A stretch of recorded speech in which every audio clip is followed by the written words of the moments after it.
Hi friend, ನಮಸ್ಕಾರ. Last ವಿಡಿಯೋಲಿ ನನಗೆ ಮ್ಯಾಪಿಂಗ್ ಮತ್ತು ಆಟೋಮೇಷನ್ ಹೇಳ್ಕೊಡ್ತೀನಿ ಅಂತ ಹೇಳಿದ್ದೆ. ಈ ವಿಡಿಯೋದಲ್ಲಿ ನಿಮಗೆಲ್ಲ ತಿಳಿಸ್ಕೊಡ್ತೀನಿ. ನೋಡಿ ಫ್ರೆಂಡ್ಸ್, ಸ್ಟಾರ್ಟಿಂಗ್ ಹೋಗಬೇಕಾದ್ರೆ ಮ್ಯಾಪ್ ಮಾಡ್ಕೊಂಡು ಈ ಥರ ನಿಮ್ಮ ಬೌಂಡ್ರಿ ಏನಿದೆಯೋ, ನಿಮ್ಮ ಅಡಿಕೆ ಆಗಲಿ ಯಾವುದೇ ಬೆಳೆ ಇದ್ರೆ ಬೌಂಡ್ರಿ ಕಂಪಲ್ಸರಿ ಹೋಗಬೇಕು. ಹೋಗಬೇಕಾದ್ರೆ ನಮ್ಮ ಮ್ಯಾಪಲ್ಲಿ ಈ ಥರ ಸಿಂಬಲ್ ತೋರಿಸುತ್ತೆ. ಆ ಸಿಂಬಲ್ ನಿಂತ್ಕೊಂಡು correct centre point boundary point ಮಾಡಬೇಕು. ಎಲ್ಲ ಎಡ್ಜಲ್ಲಿ ಮಾತ್ರ ಬೌಂಡ್ರಿ ಪಾಯಿಂಟ್ ಮಾಡ್ಕೊಂಡೇ ಹೋಗಬೇಕು. ಈ ಥರ ನೋಡಿ ಮಾಡ್ತಿದ್ದೀನಲ್ಲ, ನೋಡ್ತಾ ಇರಿ. ಈ ಥರ ಮಾಡ್ಕೊಂಡು ಹೋಗಲೇಬೇಕು. ಮ್ಯಾಪಿಂಗ್ ಆದಮೇಲೆ ಎಷ್ಟು ಎಕರೆ ಅಂತ ತೋರಿಸುತ್ತೆ. ಹಿಂಗೆ ಎಷ್ಟು ಹಿಡ್ಕೊಂಡು ಸೇವ್ ಮಾಡ್ಕೋಬೇಕು.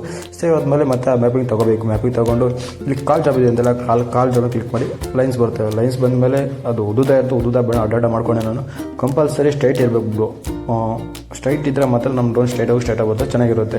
ಇಲ್ಲ ಆದರೂ ಇದೆಲ್ಲ ಆದಮೇಲೆ ನಾನು ಸೆಟ್ ಮಾಡ್ಕೊಂಡು ಬಿಟ್ಟೆ ಡ್ರೋನು. ಆ ಕಡೆ ಡ್ರೋನು ಆರ್ತಾನೆ ಇತ್ತು, ತುಂಬ ಚೆನ್ನಾಗಿ ಸ್ಪ್ರೇ ಆಗ್ತಾ ಇದೆ.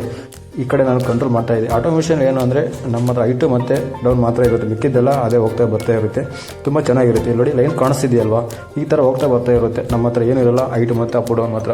ಆಟೋಮೇಷನ್ ತುಂಬ ಚೆನ್ನಾಗಿರುತ್ತೆ. ಏನೇ ಡೌಟ್ಸ್ ಇದ್ದರೂ ಕೇಳಿ, ಇಲ್ಲಾಂದರೆ ಕಾಮೆಂಟ್ ಮಾಡಿ ಈ ಇನ್ಸ್ಟಾಗ್ರಾಮ್ಗೆ, ಇಲ್ಲ ಫಾಲೋವರ್ಸಿಗೆ ನಾವು ನಿಮಗೆ ತಿಳಿಸ್ಕೊಡ್ತೀವಿ ಫ್ರೆಂಡ್ಸ್. ಓಕೆ, ಬಾಯ್.